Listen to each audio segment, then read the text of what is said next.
What is up, guys? This is Pat with some Black Ops 2 for you, and today I'm going against 8 people, as you can see right there in the lobby leaderboard or lobby thing, the scoreboard. Sorry, going against a party of 8. Their clan is, what is it, VLBV or whatever? I don't know, something stupid. But they're an elite clan, so they're an official clan. They weren't anything too special, but they do rush for that B base at the start, and that's why I come out here with a shotgun and just try to clear them off, and I get 3 kills. I get a little help from someone else on my team, which is definitely very needed, because there was at least like 4, maybe 5 guys on that base, so that help was definitely needed, but I definitely do work. As you can see here, I don't go for the B base right after I take them out, because I know that there's that one wave that comes at the start, and that's like the initial B rush wave that skips the C base. But then the C base guys that just took C are going to be coming right after them. That's that second wave. And rather than jumping on the base and just dying with the rest of my teammates, I would rather stay out there and hold them off so my teammates can hold B and not have a problem with it. And they just try to jump back on it. They're looking for stuff. I don't know what they're doing. They're a little clueless here. And so yeah, sometimes like that's really good what you got to do. Like, you got to analyze your team and you got to assess the situation. You got to realize what kind of teammates you have in a random group and do whatever role they're not performing. And I thought it was best for me to sled, because I could tell they're already going to jump on that objective. They're all hovering around that B base. And when I throw smoke grenades down, it really does influence people and helps them want to move up. And I see that guy right there. I was just hoping he didn't see me because of the smoke grenade. I was going to turn around and get him, but, you know, no worries, he sees me. And this is obviously the end of the first round. There was a lot of just trading off of kills in the first round. And we hold B for pretty much the whole time, so you know, there's not too much to talk about there, so I do cut through that. And I'm just trying to end this round decently, trying to maybe get ready for my next kill streak, which doesn't lead me into a kill streak next round.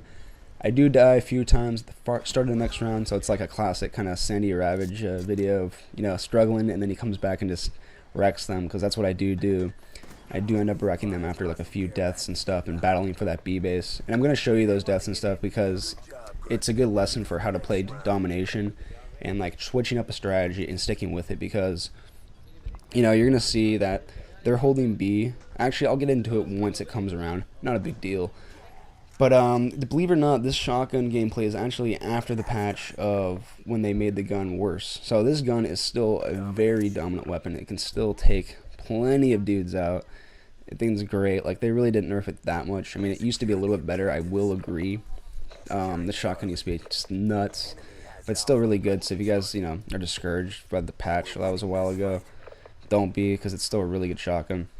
And I'm trying to do the same thing here. I'm trying to set up again to let my teammates get to B and hold them off of B, but unfortunately they come through my smoke grenade and they use it to their advantage and clear the guys off that we had on B.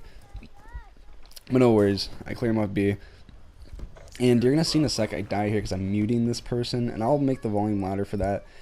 This kid was so loud and obnoxious. It is crazy. And yeah, you saw it there.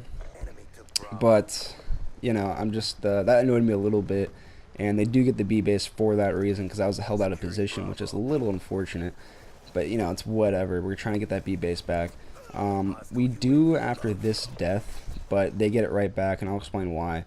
So yeah, I'm rushing through the middle, trying to get back to B.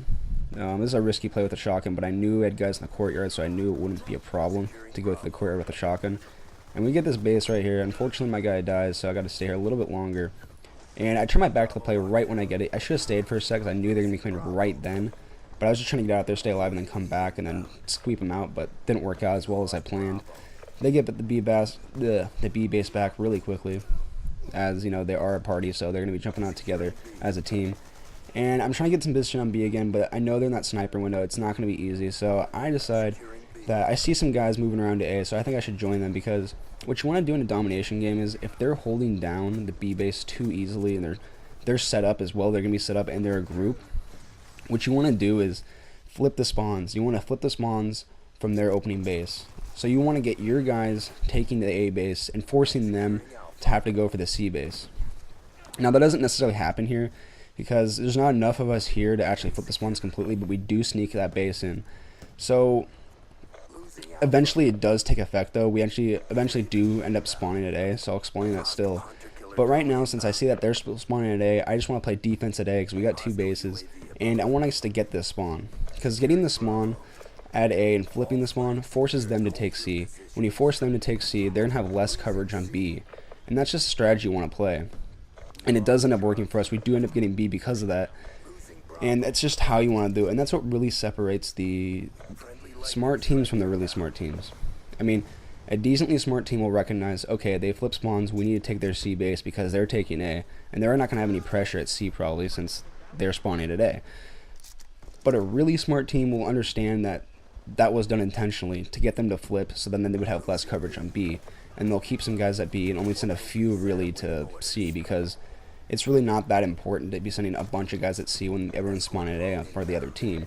And if that was confusing, sorry, you can go back and kind of review what I said. It might be a little confusing, but as you see, I got my VSAT and my escort drone, so it's pretty much over. I just want to hold them at a point where they can't really get through and get to B base, because I know they're going to be rushing B. There's not that much time in the game. They want to win this. They're a full party. They feel like they should win this, but it's not going to happen. Not with me here. Not Pat the Party Stomper. Not today. Pretty corny. I know, stupid. But, so yeah, they're trying to take B right here. I clear them off, get my swarm. And this is when everyone just starts rage quitting. This is about the end of the game, pretty much. Because, you know, once I got that swarm in there, they pretty much know it's over. If you look at the kill feed, you see them starting to leave. Probably dashboarding it, because it said, like, no, they're just leaving the game straight up. I saw someone else dashboard, like, disconnected and stuff like that. So, you know, that's always rewarding. Yeah, there's a disconnection. Yeah, some people are dashboarding. That's pretty weak. I'm not really a fan of dashboarding. I feel like that's pretty low. But, I mean, hey, if that's the thing you do, I guess, whatever. Because, like, honestly, like, the best people with the best stats I've noticed are, you know, people that don't even care about their stats that much. People are just playing the game to get better at the game. And I feel like that's the best way of doing this is, you know, playing to get better. And, you know, it's over from here. Their whole team's gone at the end of the lobby. All 8 of them. You're going to see it's just like 3 people left, and it's just random people that just joined the game. So, yeah, this game's coming to an end. If you guys did enjoy this, please do give it a like. I appreciate any support from you guys. And if you want to see more from me, I post every other day. So I try to keep you guys entertained. So subscribe if you want to see more from me. I'll see you guys later. Uber Patrick, I'm out.